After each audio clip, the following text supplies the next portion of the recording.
Yeah. Sorry, briefly some technical issue. I'm not the only one eating. I'm eating cassava, plantain, and some some fish. So sorry, continue. Let me know.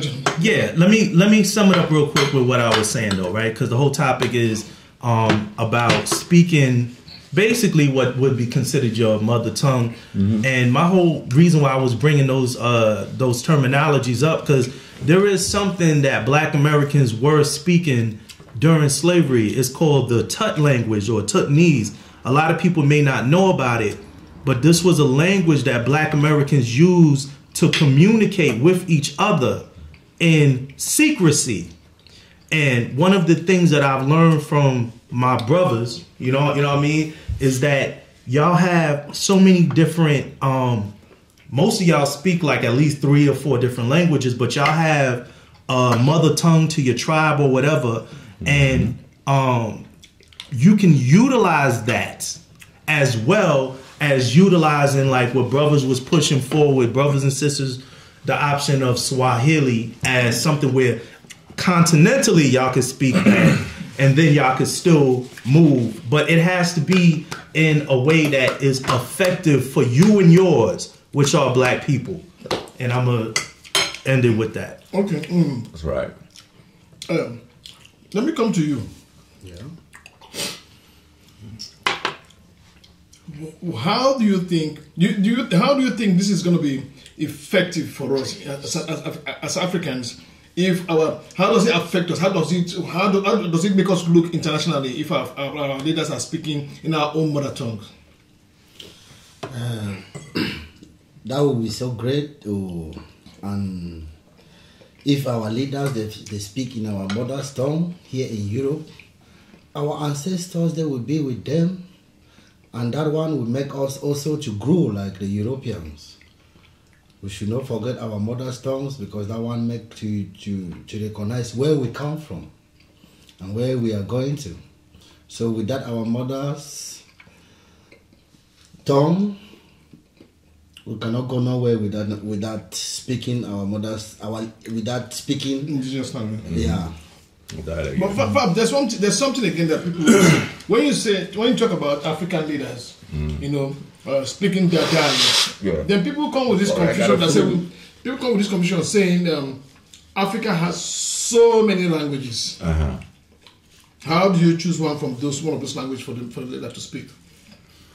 How did the European come about to choose the English, French, or whatsoever? Exactly. First of all, I don't see any problem. The thing is, if you've got... Can I jump in a little bit? Yeah. Me, I believe... Because he ready to drop the bomb real quick. Yeah. Me, I believe, from my perspective, Nigeria has over 200 and something languages. That's right. Really? Yeah. Okay. If you're the president, if you're Hausa, you are Igbo, whatever your language is, speak that language, let them translate. Exactly. Yeah. Okay,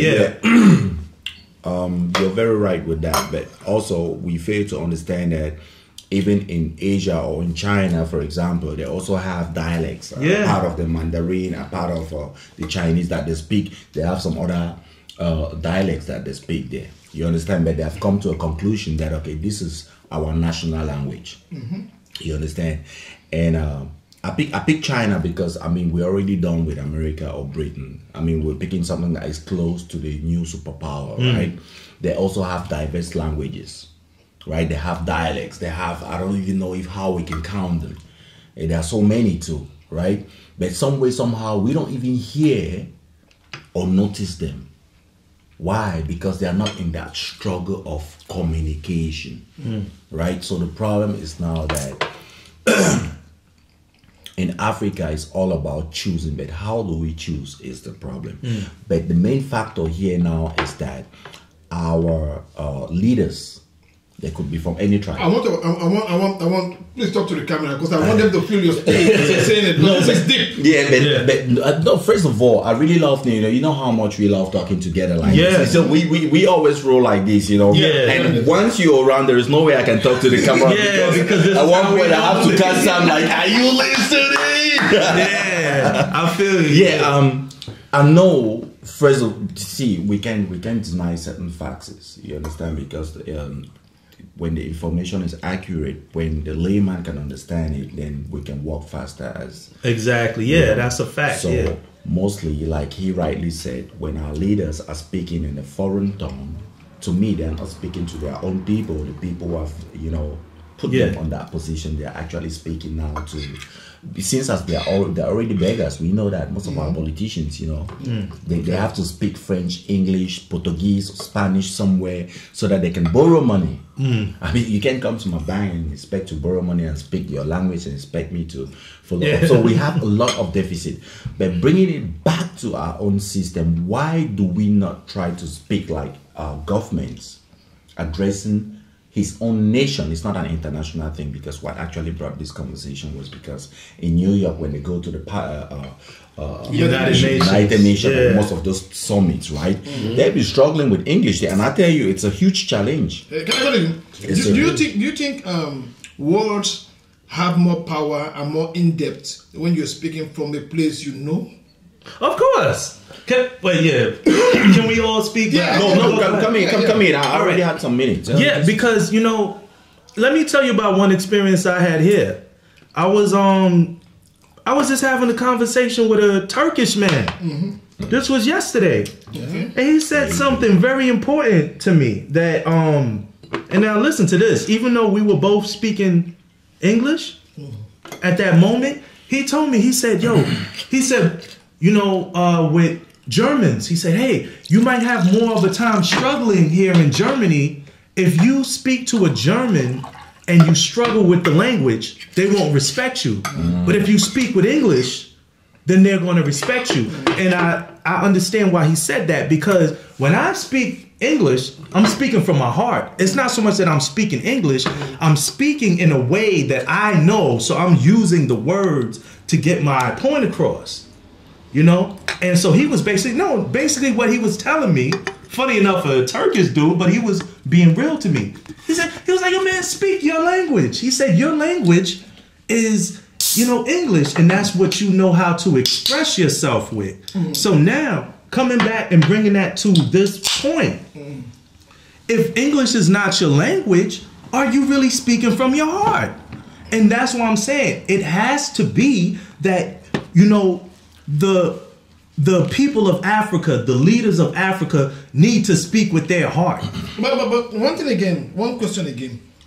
Don't you think in the course of translation, your words can still be diluted somehow? Of course. No, I don't think so. I don't think so. Well, let me just say one way that they can. Of course it can, but there'll be a lot. Now, when I'm saying this, I'm not saying that like your words are defeated. When I'm saying that your words can be diluted, it always comes back to that whole thing of, are the people that you're speaking to, are they getting what you mean? Yeah. And if they're not, imagine over time. As an example, who knows? Maybe I came from Cameroon. I don't know. As far like when we go years and years and years back, you know what I mean? If my family comes from West Africa, what languages were my family speaking then? You know, and so basically what I'm saying. So over time, things might be diluted, and more importantly, if you do have too many options where people are not on code with each other. If there are too many options and people are not on code, then it can become diluted. But if people are on code where it's like, yo, we are all uprising. We are all black people. It is our time to uplift ourselves. The language itself, regardless of what way is being spoken, is always going to be about that. Because then that goes back to, well, really, what are you saying? And who are you speaking to? Let me chip in a bit. I'm trying to factor this, you know. Do you express your body language, your expressions, and your total aura more in tune when you're speaking from your own mother tongue, or it's still the same to whatever language you're speaking? I want y'all to more say that. Yeah, of course, that should be because at the end of the day, don't get me wrong. If you're from America, you got just English or maybe a little bit of Spanish, but you're not indigenous to that. But this is a very complex question because even in my own village, my generation, we are losing it. Not everybody can speak our language. You see? So much that I believe that in the next like 30 years we'll, you know, hardly find someone who speaks my language. I'm also struggling with it. So if they have to choose my language now, did I go out of the topic? No, you're still on. You're still on. If they have to choose my language now to be an international language or a national language in my country, which has once been like that. I mean, my language used to be like, you know, the national language, Mangaka, Wandwala. Okay. You know, we have a dictionary. We have. I think the Bamoon script is from your place. Where we are the Bamoon. We are still one. Can you give us a little example for the people? Like for just a little example of the language for the people. Like we can say, I'm a Biwoman Chati, you know, like I'm greeting you guys. What I'm saying is, your body language, your expressions, your total aura, does it transport your message better if you're speaking your language? Definitely it does, but the problem right now is that, you know, we're emphasizing on our own language, but looking at it, not everybody understands it because we are drifting from our own ethnic languages to the international languages that are English, French, and so much so that when you're even speaking, what I realize is even in our own village meeting here in Berlin, when you go there, they speak bad English. Right, because not every person from my village understand, you know, and the intermarriages and stuff like that. It's really a challenge. Picking it from that point, from your village, and then looking at it in the national form that is a national language or mother, how do they call it again? Mother tongue. You're using it as a national language. It's going to be really, really, really. But anyway, we have to start from somewhere. English being the international language or the most powerful language on earth today does not mean that it has always been that way. Yeah. Okay. So if we read back a little bit, like 4 centuries back, you realize that we had some other tough languages of course, that were ruling the world. Yeah. And nobody is even talking about it. So I believe that there is always a new start, and even if it's my language, my mother tongue that will be chosen, even I'm not good at it, but at least, you know, it's like you're going back home. It's easy to adapt. But look, I'm looking at it this way. I don't like speaking on the international level. I don't even want them to choose one language. If you are the president and you are representing this day, speak your language. I get what you mean. If somebody else is representing the president on that day, speak your language. Let them bring a translator like other places. Yeah, that's my idea. Can I add on to that? You are absolutely right, because when you're coming to something like the United Nations or things like that, it's talking about a nation meeting another nation and all nations joining together. So the only way that works is if each nation is represented. Like they bring their nation. If you have a hierarchy amongst the United Nations, then the nations are not united. It's colonialism. It's propaganda. It's bullshit. And I just to add to your words, you know, what we call tribes in Africa is not actually tribes; they're nations. They belittled it and called them tribe to belittle it. Because the population of these tribes you're talking about is probably more than Belgium. It's a colonial narrative. The Yoruba tribe is bigger than even the English tribe, the English nation. So these are not tribes; these are nations.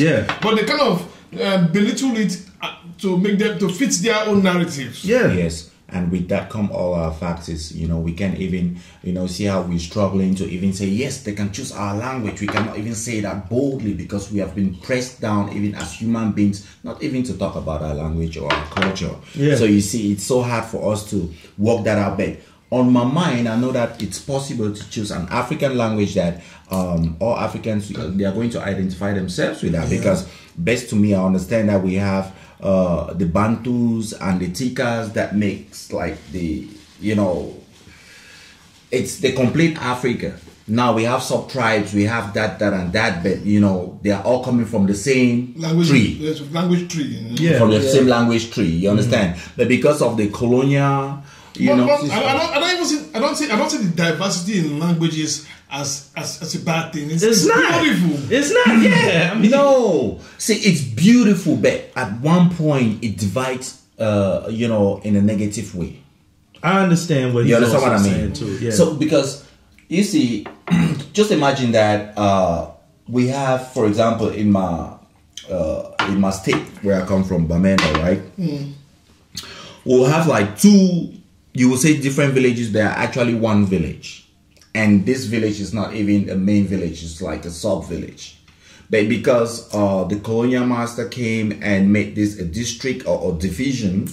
You understand what that means? All those things, division, district, that countries, it's the kind of partitioning, right? And they put those colonial boundaries, and then they make you understand that you're better than this person. You start speaking with tone, and you're trying to differentiate yourself, trying to keep secrets. And so I believe that that's one of the factors that actually made our languages to differ a little bit. But if not, if you listen keenly, if you can speak one African language, any of them, if you listen to any other African language keenly, you will pick one or two.